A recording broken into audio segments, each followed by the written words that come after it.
1976 թվականի հունիսի 27-ին լուսաշխար է գալիս հանրապետության թերևս ամենակարկառուն ու ամենահզոր ձայներից մեկը՝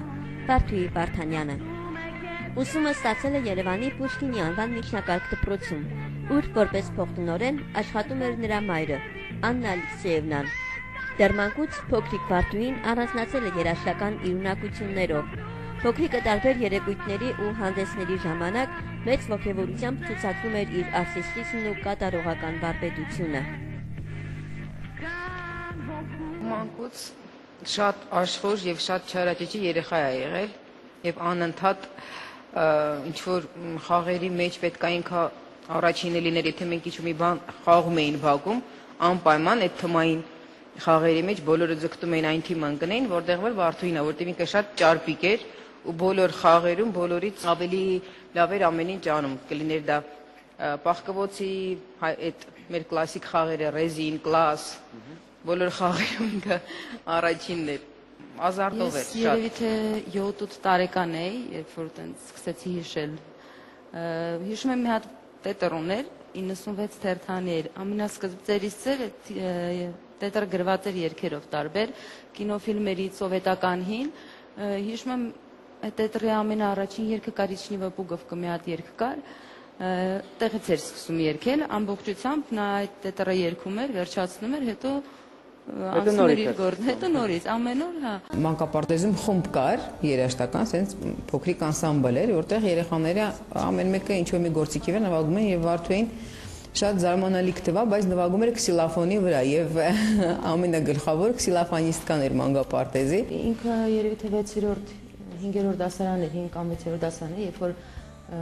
դպրոցում եկան սկսեցին հավաքել խումբ, նա եւ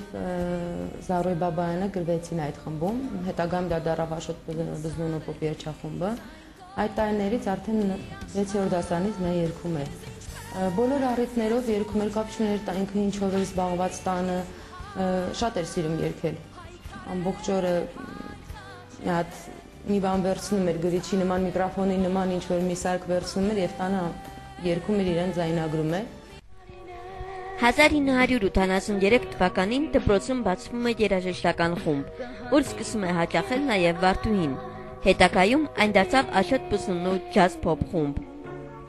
1986 թվականից Վարդուհին որոշում է երգը ավելի լուրջ հարթակ տեղափոխել եւ սկսում է երգել Նաիրա Գյուրջինյանի ղեկավարած խմբում, որից հետո ուսումը շարունակում է Սպենդիարյանի անվան երաժշտական դպրոցում։ Պատանի տարիքում Վարդուհին արդեն ուներ հստակ ձևավորված երաժշտական ճաշակ ու մեծ լսադարան, սակայն Ուիթնի Հյուսթոնի նկատմամբ ուներ առանձնահատուկ վերաբերմունք։ Նրա ամենամեծ երազանքն էր երբևէ զուգերգով հանդես գալ նրա հետ։ Կուրկ ունեցել ես պատանի հասակում։ Այո, Ուիթնի Հյուսթոնն է եղել։ Հիմա։ Հիմա էլ է իմ կուրկը, բայց հիմա մոլեգին չի այդպես։ Սիրում եմ լավ երաժշտություն, սիրում եմ լավ երգիչների, այսինքն չկա ինչ-որ մեկը, որ միայն մեկին հիմա լսեմ։ Շատ տարբեր է իմ լսադարանը հիմա։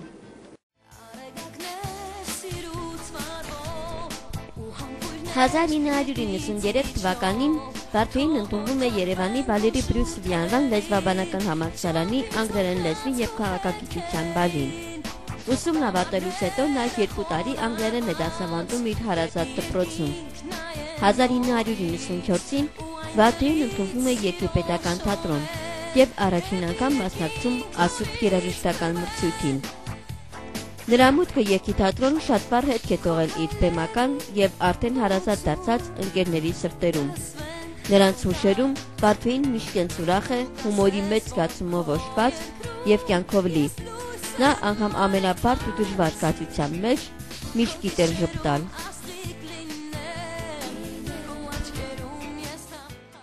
Նա այն մարդն էր, որին բնորոշ չէր տխրությունը, որին բնորոշ չէր պարտությունը, որին բնորոշ չէր հուսահատությունը։ Այսինքն մենք կարողացել էինք մեր կյանքում գտնել մեզ համար հետաքրքրություններ, սիրված բաներ, սիրած բաներ, սիրած մարդկանց, ումով մենք շրջապատված էինք եւ մենք ապրում էինք մի կյանքով, որը շատ տարբերվում էր երևի թե այդ օրվա երևանյան կյանքից։ Ես կուզենայի մի քիչ ավելի այսինքն հին պատմությունները պատմեի, երբ որ երգի թատրոնով գալիս են մեզ մոտ համերգների Ստեփանակերտ ու հիշում եմ, երբ որ Վարդուհին կատարում էր Celine Dion-ի All by Myself այդ երգը եւ Ռախմանինովի այդ նվագի ժամանակ նա այսպես մոտենում էր հանդիսատեսին եւ ես միշտ արջևն էի, եթե հրապարակ էր առաջինն էի կանգնած ձեր համերգներին, եթե մարզադաշտեր ամենալավ տեղը միշտ գնում էի շատ մի քանի ժամ շուտ նստում էի, որպեսզի տեսնեի եւ ես հիշում եմ, երբ որ այդ ամենաբարձր նոտայի ժամանակ ես կանգնեցի եւ սկսեցի ծափահարել, այդ ժամանակ մի քիչ խորտ երևույթ էր եւ մարդիկ այսպես նայում են եւ մտածում են երևի թե ինչ որ այս տղայի մոտ ամեն ինչ չի որ նորմալ է, ես իսկապես շատ էի սիրում նրան եւ երբ որ ընդունվեցի թատրոն, հիշում եմ այդ զգացմունքը, որ սպասում էի թե երբ պիտի այդ աստղային ավտոմեքենան գա եւ հայտնվի երգի թատրոնի առջեվում, այսինքն այդ ժամանակ մտածում եմ, որ եթե երգում ես, ուրեմն այդ ամեն ինչը այդ աստղային կյանքը իրականում կա եւ սպասում էի, ես անդադ սպասում էի Վարդուհու։ Ես չնկատեցի ինչպես եկավ, բայց ես հիշում եմ, որ Արտուր Գրիգորյանը կանչեց, որ ծանոթացնի մեզ, ինչ որ հուզված դող կար իմ մեջ, երբ որ մենք ծանոթացանք, բայց նա մի անգամ ասաց հանգստացի, գրկեց ինձ, պաչեց ու ասեց, որ իր մեջ ինչ-որ լավ բան կա, ես իրան մի անգամից սիրեցի, ես հիշում եմ այդ բառերը և մենք մի անգամից, չգիտեմ, այդպես ստացեց, որ մի անգամից ընդհանրապես մտերմացանք բոլորս իրար հետ և նա միշտ բոլոր շրջագայությունների ժամանակ այդպես ոնց որ պահպանում էր ինձ անընդհատ և ասպարեզում էլ եթե ինչ-որ բան խոսացվում էր իմ մասին, օրինակ, երբ որ նա այնտեղ էր, ասում էին, Անդրեի վկան այստեղ ազգուշ եղեք, ոչ մի բան մի խոսացեք, նա մի անգամից այդպես հարձակվում էր և պատրաստ էր իսկապես կոկորտ կրճել։ Թութուշ ասելիս պատկերացնում էինք լույս, լավ տրամադրություն, ես միշտ զարմանում էի, թե ինչպես կարելի է երբեք չլինել թևաթափ, երբեք չլինել անտրամադիր, երբեք չլինել հոգնած։ Նա այն երգչուհիներից էր, ով կարողանում էր հուզել։ Այսօր մենք ունենք էլի լավ երգիչներ, երգչուհիներ, ովքեր փայլուն ձայն ունեն, մարդիկ շատ են այսօր իրանց սիրում, ես չեմ հուզվում, որտեղ իմ համար առաջին հերթին հոգին է, հոգևորը։ Երբ որ մարդ շատ խորն է, երբ որ մարդուն Աստված այնքան սեր ու հոգի է տվել, որ մարդ կարող է հուզել, թեկուզ փոքրիկ ձայնով։ Իսկ ինքը այդ մարդկանցից էր, ով ուներ եւ ձայն, եւ հոգի։ Չեմ կարծում դրանից ավելի։ Ես եթե սկսեմ պատմություններ, ինձ համար հեշտ չի լինի։ Որ Թութուշը նստում էր իմ մեքենան, իսկ իմ մեքենայի մեջ միշտ կար էլի կան, այսինքն ծամոնի եւ կոնֆետների տարատեսակներ, այսինքն դա իմ թուլությունն է եւ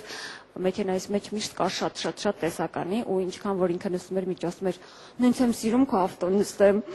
ասում եմ ինչի քո մոտ միշտ համով ծամոններ ու կոնֆետ, փոքր երեխա ոնց որ լիներ, իսկապես այնքան անկեղծ էր ինքը այդ իր ամեն ինչի մեջ, որ իսկապես միշտ ծիծաղ էր առաջացնում։ Յուրաքանչյուր կոլեկտիվ, որտեղ կան արդեն արմատներ, որևէ նոր մարդ ով գալիս է, ինքը պիտի ձուլվի, փորձի ձուլվել։ Երկու կողմն էլ պիտի ձուլվի իրար, որ նոր մարդը չկարողանա իրան այդքան օտար զգա։ Ես կարծում եմ այդպես։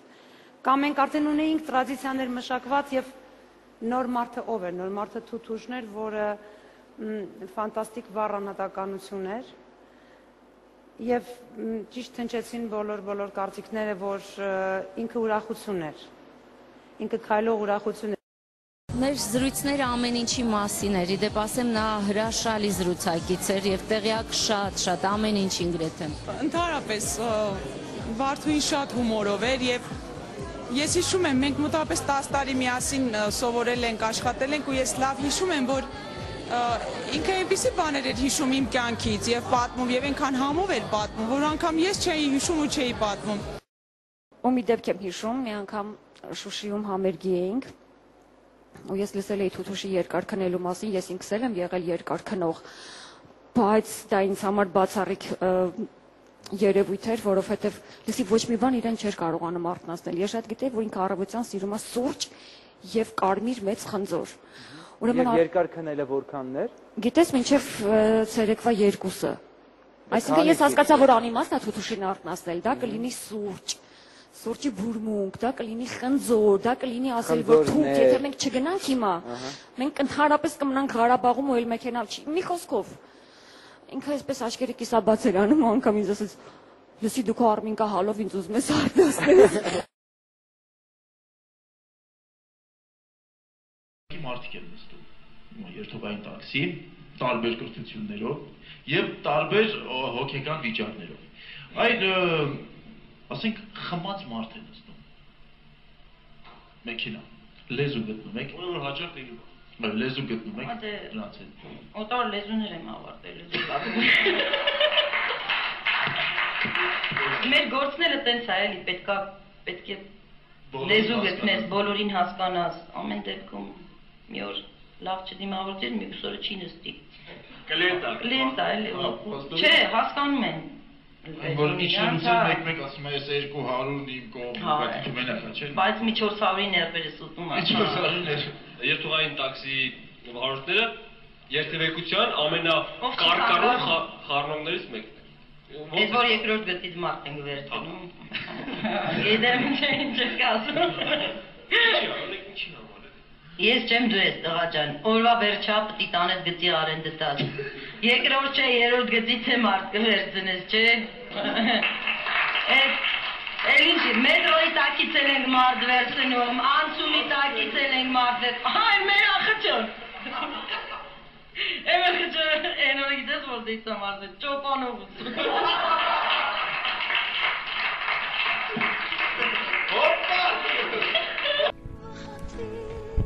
1997 թվականին Վարդուհին ամուսնանում է։ Ամուսնու Արամի հետ ծանոթ էին դեռ դպրոցական տարիներից։ Ամուսինս մեր դիմացի բակից էր։ Ես այն ժամանակ 10-րդ դասարանում էի սովորում։ Մեծ աղջիկ էի, բայց չգիտես ինչու կլաս էի խաղում։ Ինձ հետ ծանոթանալու համար նա սկսեց ինձ հետ կլաս խաղալ։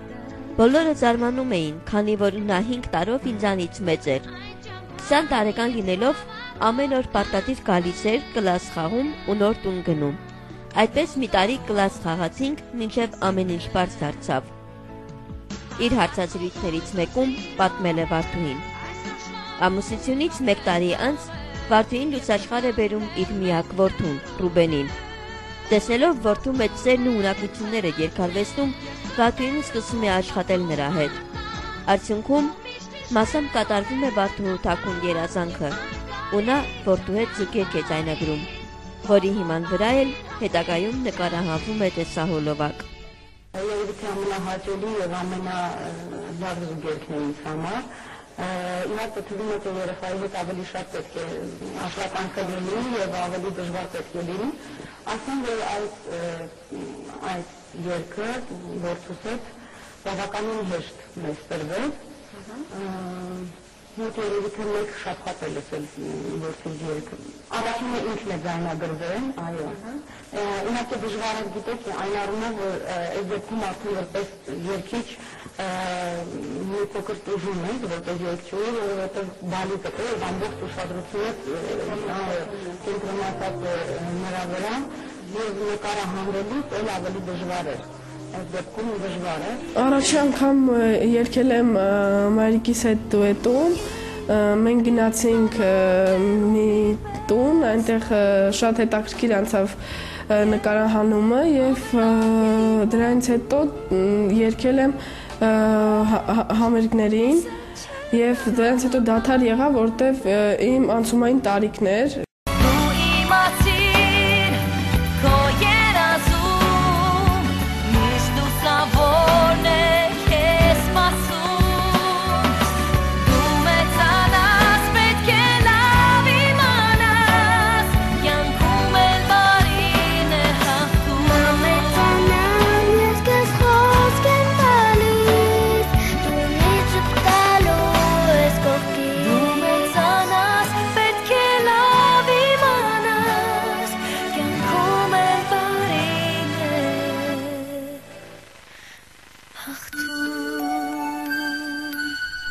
Վարդուհու ու Արամի ամուսնությունից 1 տարի անց ամուսնանում են Վարդուհու ավագ քույրը Քրիսինեն եւ Արամի եղբայրը Հովանեսը։ Բոլորին արդեն հայտնի է, որ մենք երկու քույր ամուսնացանք երկու եղբոր հետ առաջին այդ քայլը արեցին Վարդուհին եւ Արամը, նոր երևի 1 տարի անց նոր մենք ես ու Հովիկը ամուսնացանք եւ ես շատ ուրախ եմ, որ մեր կյանքում ամեն ինչ այդպես դասավորվեց, որովհետեւ մենք շատ կապված ենք եղել իրար հետ ու այդ կապը էլ չդադարեց ամուսնությունից, այսինքն մենք ապրում էինք նույն տան մեջ, մեզ մոտ մենք ամբողջ օրը իրար հետ էինք, ինքը իմ երեխաներին վերաբերում էր այն ձև, ոնց որ կվերաբերվեր Ռուբոշին, նույնն էլ ես Ռուբոշի նկատմամբ։ 1999 թվականին ազգային երաժշտական մրցանակաբաշխության շրջանակներում Վարդուհին նոմինացվում է տարվա լավագույն երգչուհի անվանակարգում եւ դառնում 1999-ի լավագույն երգչուհի։ Վարդուհին երկարվեստում ունեցած իր կարճ ճանապարհին հասցնում է մասնակցել մի շարք հեղինակավոր մրցույթ փառատոների։ Նա Հայաստան է բերել 8-ից ավելի միջազգային բարձրագույն մրցանակ։ 1999-ին նա մասնակցում է Զալատոյ Շլագեր, 2000-ին Discovery եւ Սլավյանսկի բազար մրցույթներին, որոնցում գրավում է պատվավոր հորիզոնականներ։ 2000 թվականին Վարդուհին Բուլղարիայում արժանանում է Grand Prix մրցանակի, որից հետո նույն թվականին Մակեդոնիայում կազմակերպվում է մրցույթ բոլոր Grand Prix մրցանակակիրների միջև, որտեղ Վարդուհին արժանանում է առաջին մրցանակին։ 1 տարի անց 2001-ին Բուլղարիայի Jazz Pop փառատոնի շրջանակներում Վարդուհին դարձյալ ճանաչվում է լավագույնը, իսկ Մորիոթ Ռուջեի մրցույթում նա երկրորդն էր։ Առաջին մրցույթը Զալատո Շլագերն էր, որ ես հիշում եմ ոնց էր նա պատրաստվում առաջին, այն ժամանակ դա այդքան ֆոտոսեսիաներ, ֆոտոնկարահանումներ գոյություն չունեին, ես հիշում եմ ոնց ենք մենք հետևում այդ ֆոտո նկարահանմանը, երգի թատրոնում ոնց էր լույս դրվում, այդ ամեն ինչին իսկապես կողքից երբ որ ես տեսում եմ դա երազանքի նման մի երևույթ էր, ոնց ասեմ, մենք ուղարկեինք ոնց էր Գագարինը գնում կոսմոս առաջինը, դա ինքը մեր թատրոնի, մեր սերնդի այն երգչուհին էր, որին մենք ուղարկում ենք միջազգային մրցույթի, որ այսպես ասեմ, իսկապես անհասանելի մի երևույթ էր այն ժամանակ։ Այդ մրցույթից հետո ստացել ենք հրավերք միանգամից 3 միջազգային մրցույթին, խոսքը գնում է Սլավյանսկի բազար մրցույթին, Discovery Բուլղարիա մրցույթին եւ ստեղից ամեն ինչ սկսվեց, հա։ Նա բազում մրցույթների դափնեկիր էր եւ անգամ Երևանի պետական կոնսերվատորիան ընդունվել է առանց քննությունների որպես միջազգային մրցույթների դափնեկիր։ Վարդուհի Վարդանյանի տեսակը, հա, երգչու տեսակը շատ հազվադեպ է, հա, հանդիպում մեր կյանքում, որովհետև ինքը մարտիկ էր, ինքը մտնում էր պայքարի մեջ ու ինքը ինձ միշտ ասում էր, հա, ելույթից առաջ, այդ բեմ դուրս գալուց առաջ ասում էր Զարա, խնդրում եմ ինձ ջղայնացրու, մի բան արա ինձ ջղայնացրու, որ ես բեմ թռնեմ ու պայքարեմ։ Դա իսկապես մեծ հաղթանակ էր, ուղղակի այստեղ գիտես այն տարիներին շատ այսպես իմիջայլոց էր ամեն ինչ, վատ էր լուսաբանվում։ Ուզում եմ նշեմ երգը, որը իր համար շատ знаковая песня была. Խոսքը գնում է «Сними маски, господа» երգի մասին։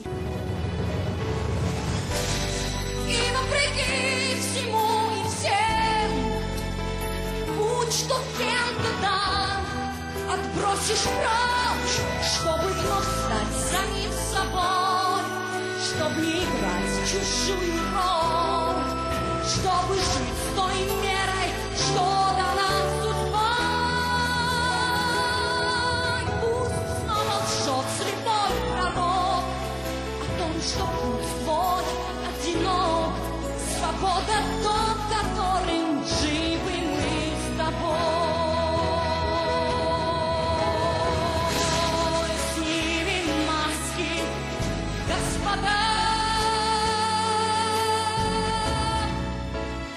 Кончится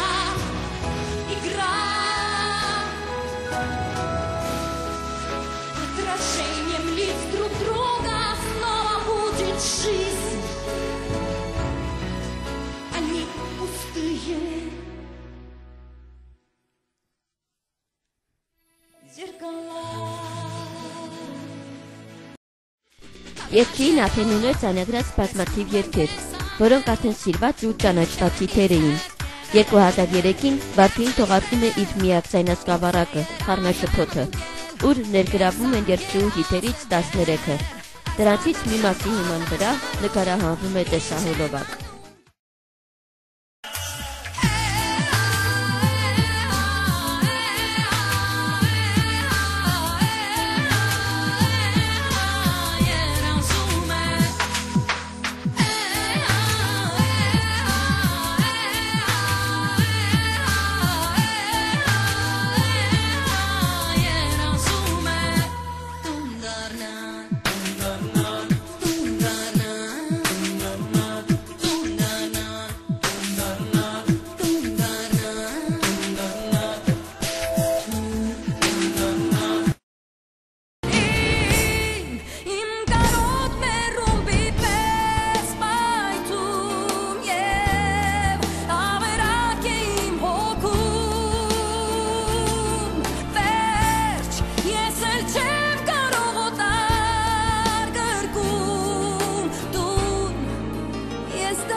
«2004 թվականին ավարտելով գործունեությունը երգի պետական թատրոնում, Վարդուհին սկսում է դասավանդել թատրոնին կից ստուդիայում, օժտված երեխաներին փոխանցելով իր վարպետությունը։ Վարդուհին անչափ կարևորում էր մասնագիտական կրթությունը։ Նա լինելով միջազգային բազմագիտ դափնեկիր, առանց քննությունների ընդունվում է Երևանի Կոմիտասի անվան կոնսերվատորիայի ջազ էստրադա բաժնի երկրորդ կուրս։ Հանրապետությունում անցկացվող մրցույթներից նա մասնակցել է կրունկ, ոսկե քնար, ոսկե ձեռնոց, հիթ FM, տարվա երգ եւ այլ մրցույթների, ուր նրան որակում էին որպես վետերան։ Երգի պետական թատրոնում Վարդուհին բազմաթիվ մենահամերգներ է ունեցել, սակայն մեծ անհատական մենահամերգ այդպես էլ չհասցրեց ունենալ։ Մի անգամ, երբ ընկերներով ներկա էին Շարլ Ազնավուրի մենահամերգին, Վարդուհին կիսվում է իր երազանքով, ասելով, որ հենց այդպիսի մենահամերգ է երազում ունենալ։ Առաջ հանդիպած պատահականություններն ասում են քո տրամադրության վրա։ Երեք առաջին պահին այո, համերգից առաջ ասում են, բայց երբ պատմում տրամադրվում է, երբ արդեն բնի է, սա ամեն ինչ մոռացում է։ Եկ ասում ավելի նույնիսկ հիմա արդեն բնում կատարված կուրիոզները, ինչպես ասեմ, նույնիսկ չեն ազդում տրամադրությանից վրա, շատ ժամանակ եղել են դեպքեր, որից հետո պետք է զգալ մարդին, բայց ես ասենք այսպես սովորական է դարձան, հանրապետացան, որ ոչինչ ինձ մոտ հեշտ չլինում, ես հեշտ ստացվում եմ զուգերքեր, այն մարդկանց պետք է հասկանում թե ինչ է զուգերքը սկսանքետերից, որովհետև կարելի է լինել լավ երկիչ, լավ մենեցիչ, բայց չկարողանան զուգերքով հանդես գալ, դա էլ է դպրես, որը պետք է անցնեմ և պարկացից բազմիցս ասել եմ, ես մոտ 10 տարի սովորել եմ Աշոտ Բեգնյանի երգչախմբի մեջ, երգել եմ երգչախմբում և այնտեղ ձևավորվել է դա ինձ մեջ և խմբակային երգեցողություն և զուգերքային և որպես մենակատար։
«2006 թվականի հոկտեմբերի 14-ին Վարդուհին իր ընկերների Արսեն Սաֆարյանի, Արսեն Գրիգորյանի, Էմմա Պետրոսյանի և այլոց հետ համերգային ծրագրով մեկնում է Ալավերդի։ Չնայած անբարենպաստ եղանակին, նրանք ուշ գիշերին ստիպված են լինում վերադառնալ, քանի որ վաղ առավոտյան նոր համերգային ծրագրով պիտի մեկնեին Մարտունի։ Ինչպես շատերը, Վարդուհին ևս չէր ցանկանում մեկնել Մարտունի, քանի որ առջևում բավական ծանրաբեռնված օր էր սպասվում։ Նրան դեռ սպասում էր նոր հաչնի իր հանդիսատեսը։ Բացի այդ, նախատեսված էր հանդիպում Վլադիմիր Պրիսնյակովի պատվիրակության հետ, նրա հետ զուգերք ձայնագրելու ակնկալիքով։ Սակայն երգչուհին իրեն բնորոշ պատասխանատվությամբ որոշում է բաց չթողել հանդիպումը հանդիսատեսի հետ ու մեկնում է Մարտունի։ Այնտեղ նա պիտի կատարեր Մարինա Տակակչյանի Լելե երգը։ Նրա մուտքը նախատեսված էր 13:00-ին։ 13:30-ին Վարդուհին ավարտում է ելույթն ու շտապում նոր հաճն, սակայն դեռ գիշերվանից չդադարող անձրևներն ու մառախուղը թույլ չեն տալիս նրան ճիշտ կողմնորոշվել։ Բարդուին չի նկատում ճանապարհի շրջադարձն ու մեքենան շրջում է հակառակ ուղղությամբ։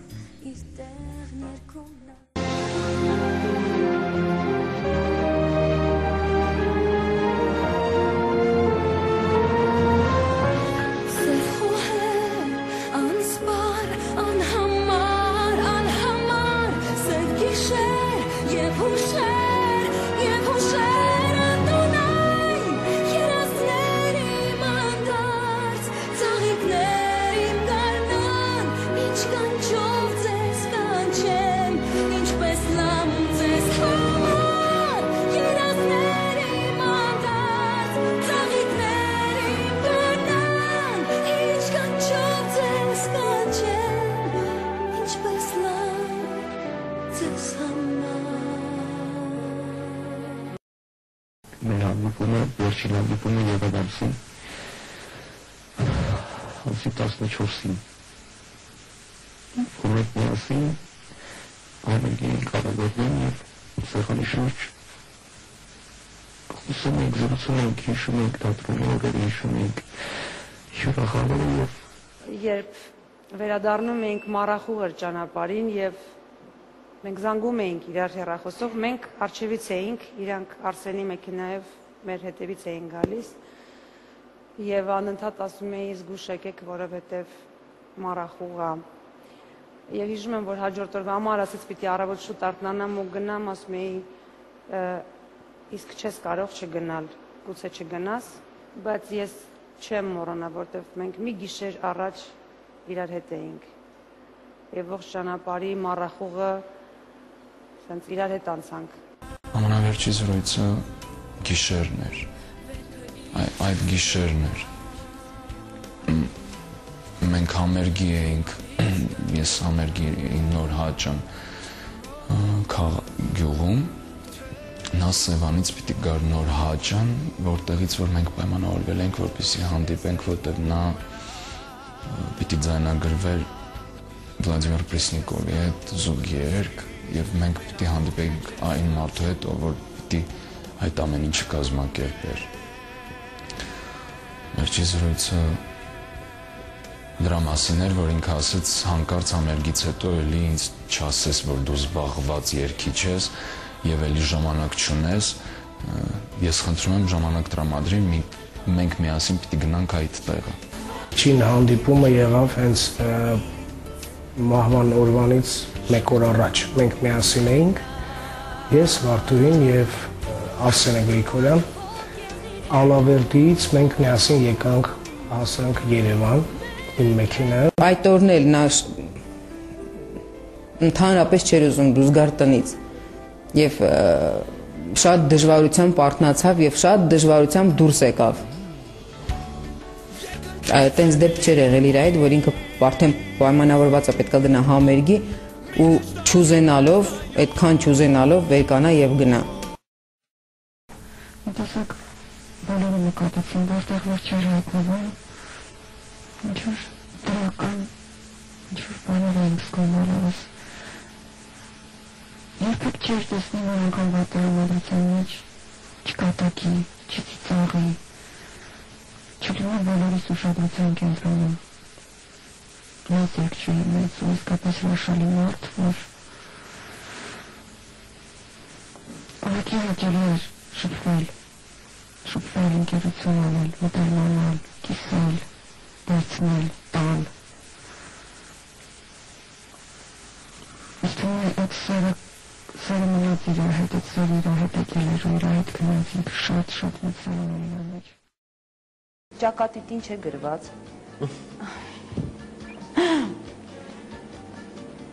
Ուզում էի հումորով պատասխանեմ։ Չէ, եթերի համար չգիտեմ, եթե իմանայի ճակատիս ինչ է գրված, մի անեկդոտ կա, լսել եք, որ մեկն այնքան է քորում ճակատը, ճակատագիրը ջնջվում է, հիմա ինձ մոտ չգիտեմ, ջնջված է չեմ կարում կարդամ։ Չկա չարիք առանց բարիք, ես կարծում եմ, որովհետև յուրաքանչյուր վատ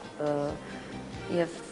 չար դեպքի ժամանակ միևնույն է հասկանում ես, որ միգուցե և կարող ավելի վատը լիներ, ես եղավ, որպեսզի այն ամենավատը չլինի։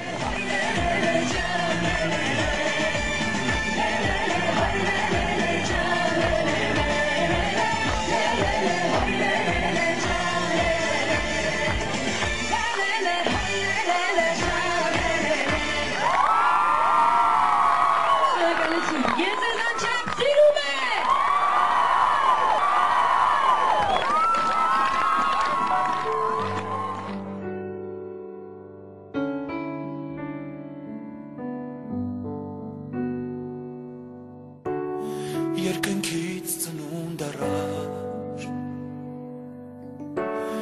մեր հոգուն ընկեր դարձար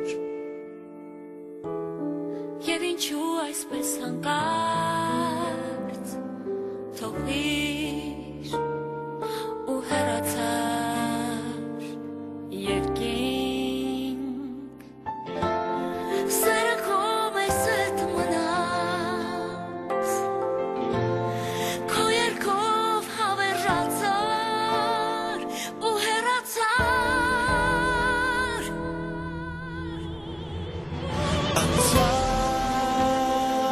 Անցած վերքը մեր չի սպիանամ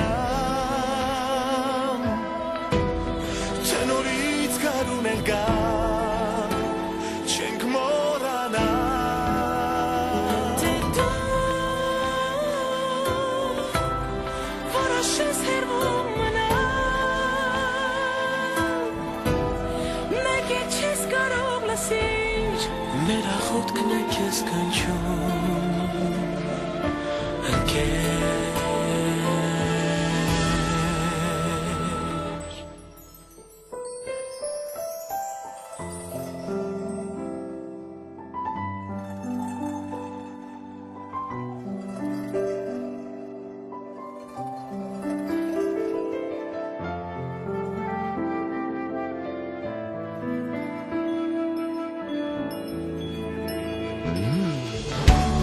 Երկնքից դեպի երկիր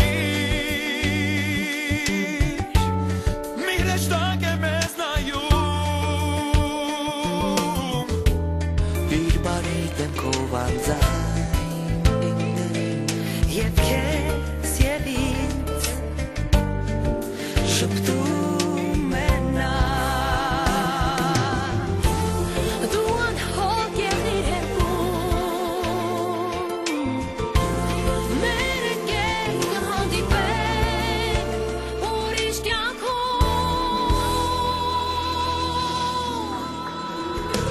Անցած Վերքը ինչիս պիանա Թե նորից գարուն կա Չեմ մոռանա Թե դու որոշես հեռվում մնալ Մեկ է չես կարող լսիր մեր աղոթքն է քեզ կանչում ընկեր